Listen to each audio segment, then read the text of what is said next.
You probably didn't know John Stewart, Green Lantern from the Justice League Unlimited series, had comics to add more on top of his lore. You probably didn't know Green Lantern, along with other Justice League members, have fought colossally strong beings that were strong enough to hit with the force like a whole planet hitting you in your face.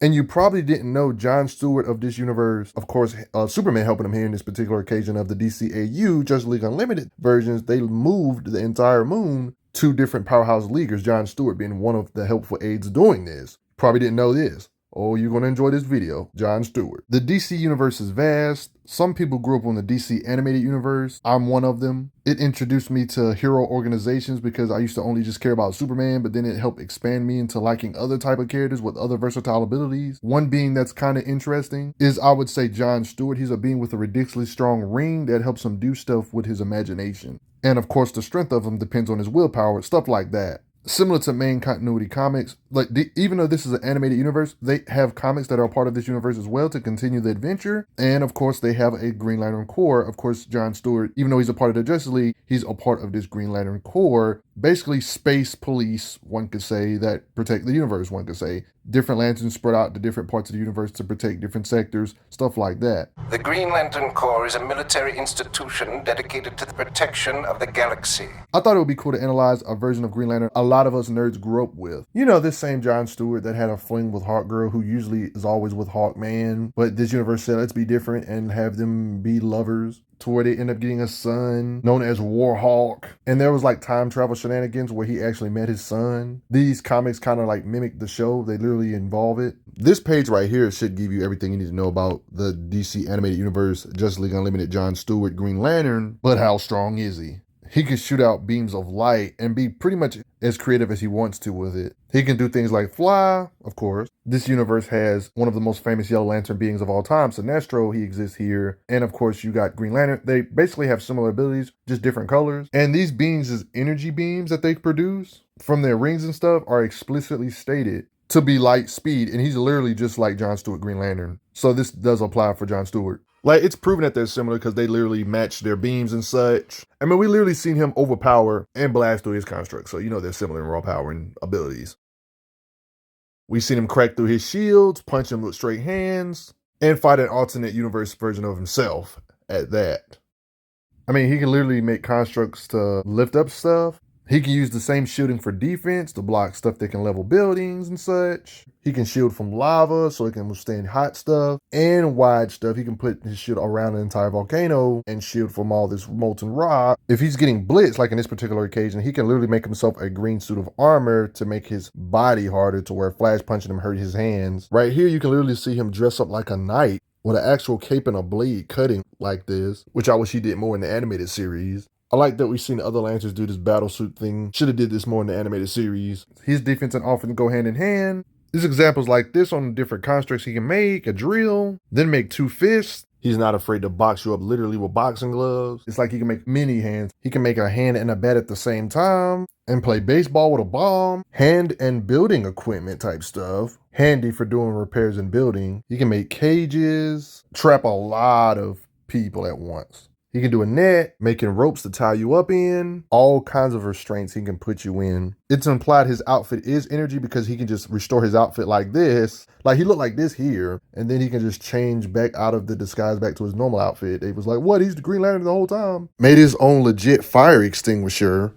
that put out actual fire. We've seen him make constructs to launch snow. He can make green hammers as well. Just your standard hammer too. He will literally fly swat you away. He can make his own literal guns. One can say he can make an airtight bubble to where if a fire user tries to bust out, they burn out all their air, as you can see. He's one of the few people that can survive unaided in outer space thanks to the Green Lantern aura. So he can do weird stuff like projecting Superman's vision so everybody can see what Superman sees. Because there was like this moonquake. Yeah, he made it to where everybody else can see what Superman sees, seeing this being inside the moon. It literally shows him translating languages because his ring. He can use his ring to communicate with the Guardians of Oa. He can make a construct look like a lion, Looney Tune bunny. He can make like his own pliers. Here you see him make a giant pillow. There's implications that his ring enhances his reflexes. We've literally seen Flash blitzing at him and he was able to react and punch him dead in the face. And he's not all his ring, even when his ring is out of juice. Like, he's military trained, he knows how to use firearms, he can just fight. Like without his ring, we see him pull up on Vandal Savage, parrying his attacks, shows that he's a fighter. Like, his ring is completely depowered here to really show that he can really just fight. Even if this dude got the size advantage, he's not using no Green Lantern powers, just straight hand-to-hand skills gave him some work. Where'd you learn that move? U.S. Marine Corps. No Green Lantern powers, they just get the works. There was this one time he wanted to prove how much of a beast he is without his ring, because in this occasion there was people risking their lives, but they didn't have no superpowers or they couldn't fly, but they were still saving lives. He wanted to prove to this kid that he would still be a hero without this ring, so he took it off. Then went to go help people like this as a mere normal man, just to prove that he's a hard worker and he's a hero just in general without the ring. He would use melee weapons out of his lantern, clashing, and getting the advantage in melee arms. Even when he made it vanish, he would just box you up, hand-to-hand style, old-fashioned way. He would literally show signs of him being able to fight. He would have like a sword and a literal shield. This one he does have his abilities though, but it shows like, yeah, he would still use a sword and shield when he has his Green Lantern powers. He could be amping up his punching power with his ring, but he doesn't have no green aura here.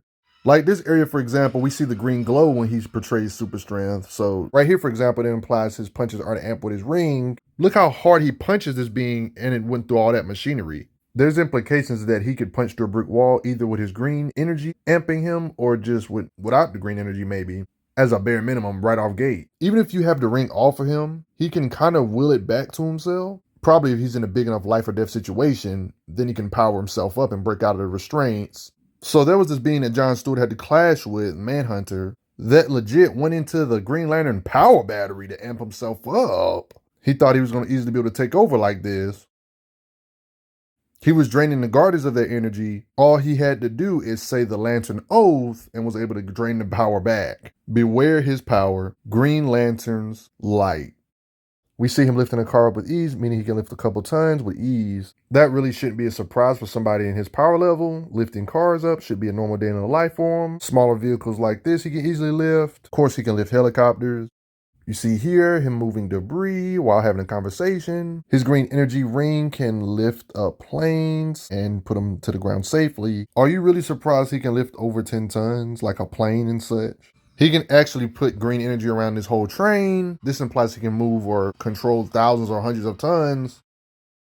This was not a tiny train that he had to slow down, but this is just shielding, but he probably could lift this up too. You got heavy ships like this that are literally massive John can lift up with his construct creation. In this occasion, there was like a literal building about to fall. And you know buildings can weigh hundreds, even thousands or hundreds of thousands of tons. He can support this weight while having a conversation. That's right. So if a literal building's falling, he can use his green power to lift it up, lifting up hundreds of thousands of tons if needed. You see here, he can support the structure of a building because it's about to collapse because of the fire. He can make giant constructs that are literally building sized. I'm not joking about that, and can pretty much destroy a mountain.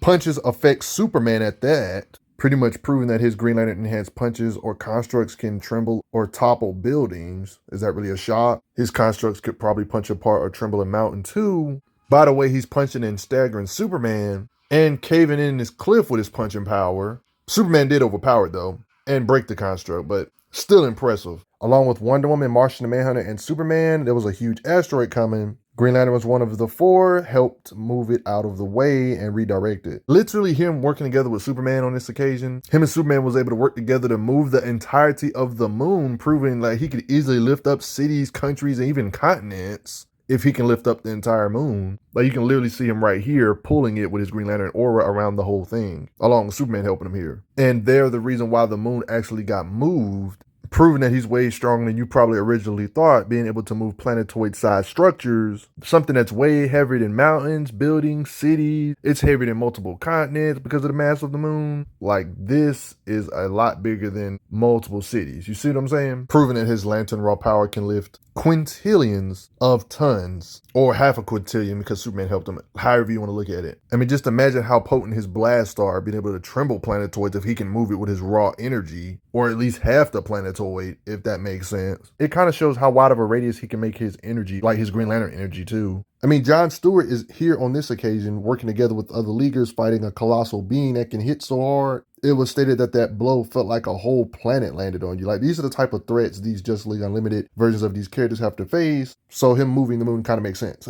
Like, this is the type of stuff Jon Stewart and the League got to face. Oh, matter of fact, it actually says with the help of a fellow Green Lantern, he was able to move Earth's moon. So yeah, Jon Stewart can actually move the entirety of the moon. When we're talking about the limits of how hard he can strike, you already know his constructs are strong enough to move entire planetoids like the moon. With some help, of course, with Superman. This would kind of add up with other lore of Green Lanterns. When we're talking about like other Green Lanterns working together with their blast power, it was during this event with this android known as Amazo. They straight up stated it out their mouth in the show. We're gonna use every bit of power we have left in our rings. Take one last shot at the android. A blast like that could destroy half the planet. Statements like this kind of add up with the stuff I already showed you earlier of him being able to be a helpful aid in dragging the entirety of the moon. This was a team effort type statement though, but this also like implies planet busting stuff, you know what I mean? When we're talking about these characters' blast power. Not to mention, you guys know how there's a timeline and stuff, right? And the more newer stuff, they explain more about the Green Lantern power. Because you know how all Green Lanterns have like a lantern ring, of course, which is powered by their will, but it has to be recharged because of the Green Lantern power batteries or central cores. It's the same concept in this DC animated universe. They all have their power come from this. They got to charge their ring from stuff like this. And in this new movie, they talked about how destroy their sun. We destroy the sun. The eye. It contains all the power of the lantern's battery. It contains all the power of the lantern's battery. It contains all the power of the lantern's battery. It will rip that infernal star apart. Like, you're probably thinking, what the heck does this have to do with Jon Stewart? Because that's the entire central power battery energy. He doesn't have the power of the entire central power battery. Well, that's true, he doesn't. But we've seen in that same clip, Superman literally eat that blast that can rip apart a star. Was in the sun and everything. This thing that had all that energy did this. Superman felt all that. Like, you guys already know how big the sun is compared to the Earth. An explosion that like was super wide and sent Superman flying. Superman was in the middle of an explosion that was going to rip apart the entirety of the sun if the other being on that Starboy didn't save it. There's writer intent that the writers want him to be able to cause Superman some discomfort with his blast power or just constructs in general punching him. Somebody that can wave off attacks from the sun and crap. We even seen him withstand attacks from Superman when his body wasn't in his control. In raw power, I still would give Superman the advantage still, but he's not like a gazillion times weaker. Maybe he's like half the strength of Superman. Not to mention, we didn't really get to see no screen time for Jon Stewart in the events of this movie. Like, you know, he still exists in this universe, but he was really off screen. Green Lantern of this movie was really Jessica Cruz. Someone he should also be within the same ballpark with as well. She kind of believes she could have did something to the sun to keep it from falling apart. A construct. Something to hold it together. It'd take 1,000 lanterns. It's a little sketchy if she really had the power to do this, because it was stated right after that it would take 1,000 lanterns. But shoot, as big as the sun is, someone having 1/1000th of the power to pull or hold a star together is still way past planet shattering. Yeah, that's how big the sun is compared to the Earth. You can be leagues below sun level and still be way above earth shattering. You know what I'm saying? So regardless of how you look at it, they're way above planet shattering levels. Being able to damage a being somewhat, even if you're not always on their level, somebody that can withstand explosions or blasts that can obliterate the sun or rip the sun apart or star apart, even if you don't want to say he's necessarily a star buster or an ordinary size sun buster, he has to be, his blast power by default would still be several times past earth shattering level. Regardless of how you look at it, he's a planet buster with ease, honestly. Like, it's one of those things, even if you don't believe he's necessarily powerful enough to destroy the sun, what if he can destroy like a smaller but still larger planet than Earth type planet like Jupiter or something? You see what I'm saying? That would still technically be impressive blast power to be able to tremble a planet like this, even destroy it, something bigger than Earth, or even tremble the Earth with his cannons.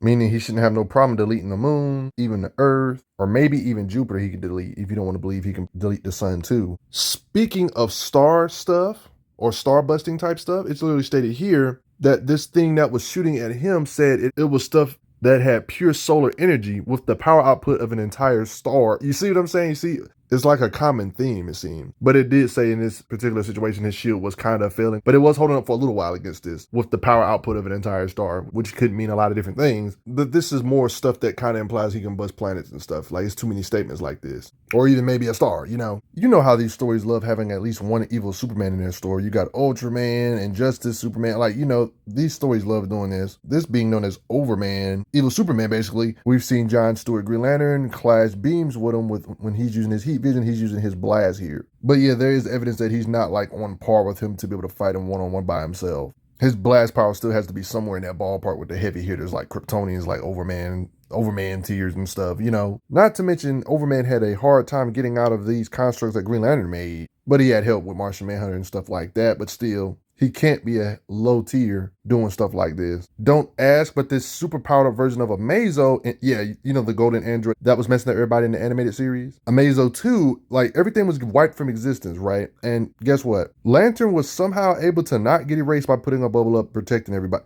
Like, wait, what? How did he shield from something that released the anti-life equation, sending it from this dimension's nexus out across the multiverse? Consuming everything in its path. It was because of John's pure instinct. He formed this bubble, tried to grab everybody, but it's almost out of energy. But like, bruh, how? He protected everybody from being erased from existence from this cosmic centric being that was wiping out universes. This type of feat is hard to measure, but yo, this means something. It's pretty powerful to hacks, maybe, or resistance to hacks. We've actually seen him slugfest with DCAU Despero. In the animated series, John Stewart, he's a Green Lantern. There was this mission they had on Oa, a planet probably light years away from Earth. This implies John Stewart has massively faster than the speed of light. He flew all the way to Earth with just the lantern ring, which had to be outside of the solar system at least, which this is by default faster than the speed of light type feat. It's not like it took them years to get back to Earth, right, from Oa, from this episode. They didn't have gray hair after they got back to Earth, right? So this had to be pretty fast. But everybody, I hope you guys enjoyed. Did this video teach you something new that you didn't know about his power? You probably didn't know the Justice League Unlimited characters were this powerful because the show is inconsistent, making them struggle lifting planes and stuff when they lift something heavier the next episode. You know, goofy stuff. He's the lantern that can lift literal islands, blast with more force than a nuclear bomb, shake and drag, pull moons, blast apart the moon, crack it, split it in half, or literally just blast away an entire planet or split the entire planet down the middle, destroying it, blah, blah, blah, all that good stuff. Having so much blast power, he can hurt beings that can withstand explosions that can tear apart the sun, like Superman of this universe, meaning his blast would technically feel like planets that are bigger than Jupiter smashing on your face from his blast.